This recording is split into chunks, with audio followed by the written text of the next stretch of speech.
A Blavatskyan Theosophical view of Ahamkara. A quick blast of Theosophy by Dave Marsland of Cardiff Theosophical Society. A theosophical reading of Ahamkara fits well with broader spiritual discussions of the relationship between the lower and the higher self. In this framework, the ego is not treated as a whole person, but as one level of consciousness that must be understood in relation to something greater.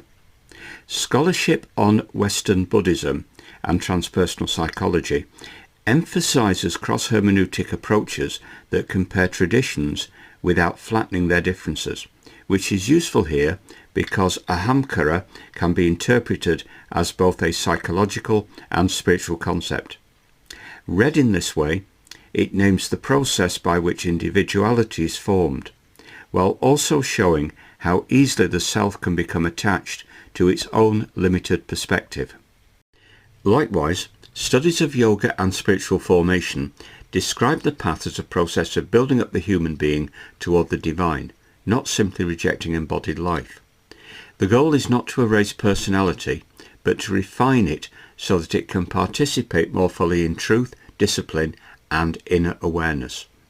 This supports a view of Ahamkara as something to be integrated into a larger discipline of transformation, where the self is preserved but no longer mistaken for the highest reality.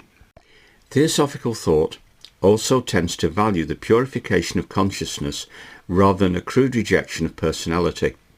Rather than treating individuality as something to be erased, it sees the self as something to be educated, disciplined, and brought into harmony with a higher spiritual purpose. In that sense, the ego is a necessary instrument at one level, since it helps organize experience, identity, and moral responsibility.